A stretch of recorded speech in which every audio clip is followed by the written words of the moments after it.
ഓം നമോ ഭഗവതേ വാസുദേവായ. ഹരിമുരളീരവത്തിലേക്ക് എല്ലാവർക്കും സ്വാഗതം. നാരായണായ നമ നാരായണായ നമ നാരായണായ നമ നാരായണ നാരായണായ നമ നാരായണായ നമ നാരായണായ നമ നാരായണ. ഇന്ന് നമുക്ക് 7ഉം 8ഉം ശ്ലോകങ്ങൾ നോക്കാം.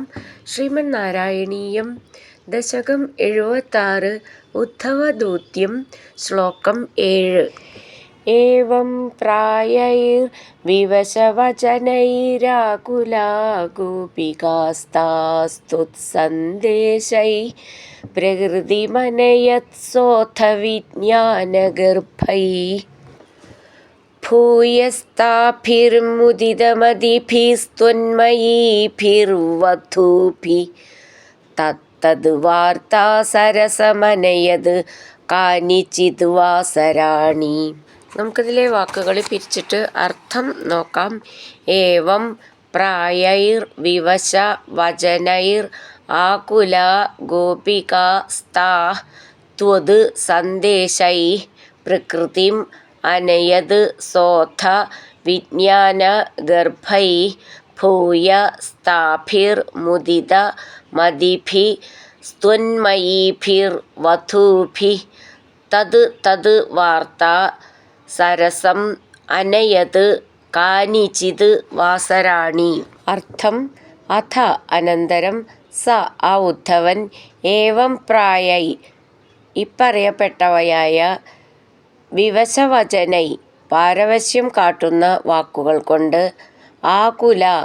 ആകുലകളായ ആ ഗോപികമാരെ വിജ്ഞാനഗർഭൈ വിജ്ഞാനം നിറഞ്ഞ ത്വത്സന്ദേശൈ അങ്ങയുടെ സന്ദേശത്താൽ പ്രകൃതിം സ്വസ്ഥതയെ ആനയത് നയിച്ചു ഭൂയ വീണ്ടും മുദിതമതിഭി സന്തുഷ്ടമായ മനസ്സോടുകൂടി ത്വന്മയീഭാവം പ്രാപിച്ചവരായ താഭി വധൂഭി ആ ഗോപികമാരോടുകൂടി തദ്ദത് വാർത്താ സരസം അതത് വർത്തമാനങ്ങൾ സരസമാകും വണ്ണം പറയുക നിമിത്തം സന്തുഷ്ടങ്ങളായ കാനിചിത് ഏതാനും ചില വാസരാണി ദിനങ്ങൾ അനയത് അവിടെ കഴിച്ചുകൂട്ടി. നമുക്ക് ഈ ശ്ലോകം എങ്ങനെ ചൊല്ലുകയെന്ന് നോക്കാം. ഏവം പ്രായൈർ വിവശവചനൈർ ആകുല ചേർത്തിട്ട് ഏവം പ്രായൈർ വിവശവചനൈരാകുല ഗോപികാസ്താ ത്വത് ചേർത്ത് ചൊല്ലുമ്പോൾ സ്തുത് നാവും സന്ദേശൈ അവിടെ വിസർഗം പ്രകൃതിം ആനയത് സ അഥ ചേർത്തിട്ട് പ്രകൃതിമനയത് സോഥ വിജ്ഞാന എന്നാണ് വിജ്ഞാന ഗർഭൈ ഭ എന്നുള്ള അക്ഷരം നന്നായിട്ട് ഊന്നി പറയണം. അവിടെ വിസർഗം ഭൂയസ്താഭിർ മുദിതമതിഭി ഭൂയ എന്നുള്ളതിൻ്റെ ഭൂന്ന് നന്നായിട്ട് ഊന്നി പറയണം. സ്ഥാഭിർ എന്നുള്ളതിൻ്റെ ഭി എന്ന് നന്നായിട്ട് ഊന്നി പറയാനുള്ളതാണ്. മുദിതമതിഭി എന്നുള്ളത് നന്നായിട്ട് ഊന്നി പറയണം. ത്വന്മയീഭിർ അവിടെയും ഭിർ എന്നുള്ളത് ഊന്നി പറയാനുള്ളതാണ്. ചേർത്ത് ചൊല്ലുമ്പോൾ സ്ത്വ എന്നാവുന്നത്. സ്ത്വന്മയീഭിർ വധൂഭി വധു എന്നുള്ള ധൂന്നും ഭീന്നും നന്നായിട്ട് ഊന്നി പറയാനുള്ളതാണ്. തത് വാർത്താ സരസം അനയത് കാനിചിത് വാസരാണി ചേർത്ത് ചൊല്ലുമ്പോൾ തദ്വാർത്താ സരസമനയത് കാനിചിദ്വാസരാണി. ഏവം പ്രായൈർവിവശവചനൈരാകുല ഗോപികാസ്തുത്സന്ദേശൈ പ്രകൃതിമനയത് സോऽഥ വിജ്ഞാനഗർഭൈ ഭൂയസ്താഭിർമുദിതമതിഭിസ്ത്വന്മയീഭിർവധൂഭിः തത് വാർത്താ സരസമനയത് കാനിചിത് വാസരാണി. അടുത്തത് 8ാമത്തെ ശ്ലോകം.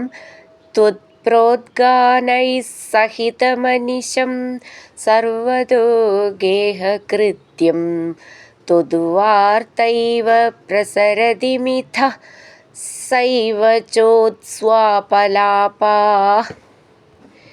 ചേഷ്ടാഃ പ്രായസ്ത്വദനുകൃതയസ്ത്വന്മയം സർവമേവം ദൃഷ്ട്വാ തത്ര വ്യമുഹദധികം വിസ്മയാദുദ്ധവോയം. നമുക്ക് ഈ ശ്ലോകത്തിലെ വാക്കുകൾ പിരിച്ചിട്ട് അർത്ഥം